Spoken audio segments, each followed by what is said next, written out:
ঠিক আছে, মেন এটা আপনি একটু ভেতরে গিয়ে দাঁড়ান, ওই ঠিক মন্দিরের পাশে। হ্যাঁ,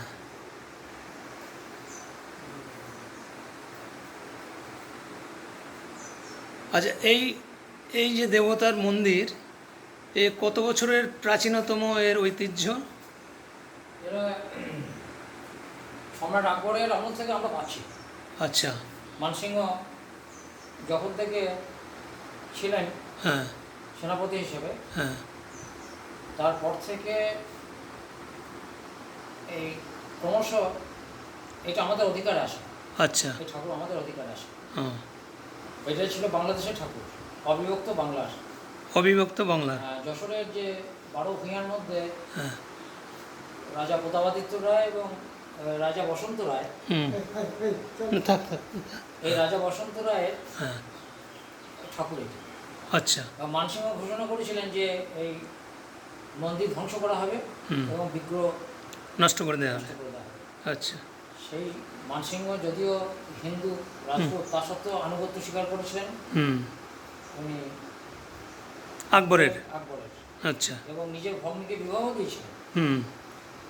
সেই সময় নিত্যানন্দ মহাপ্রভুর একজন দৌহিত্র, তার নাম হচ্ছে প্রমানন্দ গোস্বামী। আচ্ছা। প্রমানন্দ চট্টোপাধ্যায়।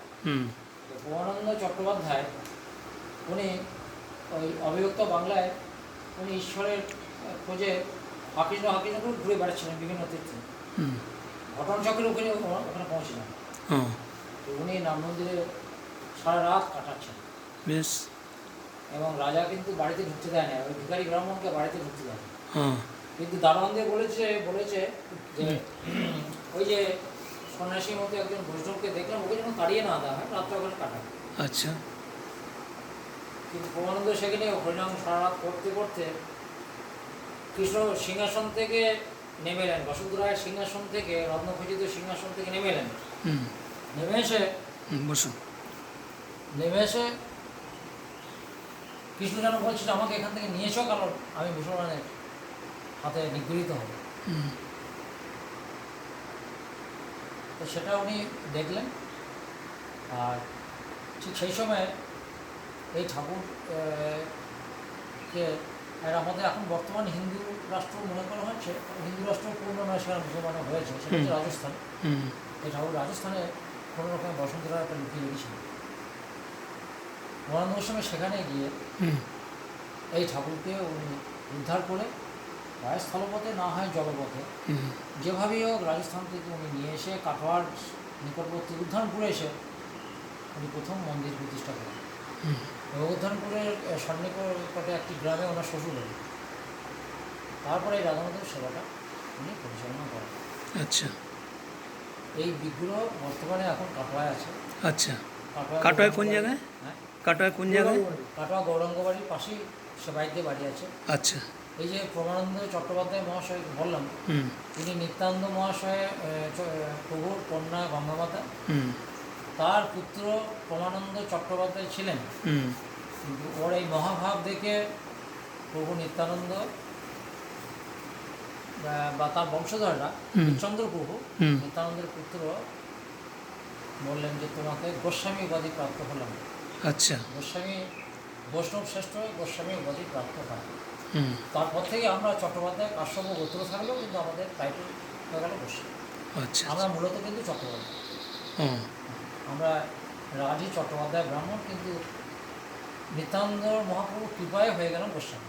আচ্ছা। এটা হচ্ছে আমাদের ইতিহাস। এবার ধরুন সেই 12 ভূঁইয়ার আমল থেকে এই ঠাকুর এখানে পূজিত হচ্ছে দীর্ঘদিন, হাজার হাজার বছর থেকে পূজিত হচ্ছে। কিন্তু আমরা সম্রাট আকবরের আমল থেকে, মানসিংহ যখন থেকে সেনাপতি ছিলেন, সেই অত্যাচার থেকে এই ঠাকুর আমরা পেলাম, উদ্ধার করলেন প্রমানন্দ গোস্বামী। সেটা চৈতন্য মহাপ্রভু ঠিক আজ যদি 550 বছর হয় চৈতন্য মহাপ্রভুর কালটা, তাহলে 550 বছরে কিছু কম হবে প্রমানন্দ গোস্বামী এই ঠাকুর এখানে নিয়েছে। আচ্ছা। এই বিগ্রহ আমরা পাচ্ছি 550। অবিভক্ত বাংলায় হয়তো আরও ছিল। ধন্যবাদ, খুব ভালো লাগলো। নির্দিষ্ট করে বলা যাচ্ছে না। ঠিকই আছে, আমিও সেই ফ্যামিলির ছেলে যার বাড়িতে আমার দাদু নরোত্তম চৌধুরী। আচ্ছা আমার বাড়িতে মা দুর্গার পূজা হয়। এই বছর নিয়ে 445 বছরের দীর্ঘ প্রাচীনতম দুর্গা পূজা আমার বাড়িতে হয়। আচ্ছা আচ্ছা তো সেও অনেক ইতিহাস আছে, হ্যাঁ নিশ্চয়ই আছে। অনেক ইতিহাস আমাদের ফ্যামিলিরও আছে। হ্যাঁ সেই জন্যই আমি এই যে আমার ইউটিউব চ্যানেলটা করেছি, আমি বিশেষ করে হিন্দুদের যে ধর্মীয় আবেগ, ধর্মীয় বিষয়বস্তু, ধর্মচার, এই বিষয়গুলো আমি বেশি গুরুত্ব দিই। হরিনাম সংকীর্তন থেকে আরম্ভ করে যে কোনো পুজো আর্চা হলে পরে সেগুলো আমার ইউটিউব চ্যানেলের মধ্যে সবথেকে বেশি প্রাধান্য পায়। সেই জন্যেই আপনি এই যে সাক্ষাৎকার দিলেন, এটা আমার খুব ভালো লাগলো। আমি ঘুরে দেন এই সব। আচ্ছা ঘোরা হ্যাঁ এনাদের নিয়েছি, নিয়েছেন? আচ্ছা হ্যাঁ এনাদের নিয়েছি, হ্যাঁ তবুও নিয়ে নিচ্ছি।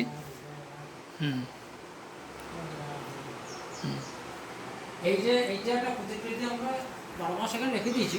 আচ্ছা। আমাদের এমনি সিংহাসনে আছে, হ্যাঁ গোপাল দামোদর রঘুনাথ, 12 মাস অন্নভোগের ঠাকুর আছেন। আচ্ছা আচ্ছা। আর বিগ্রহ সেবা এখানে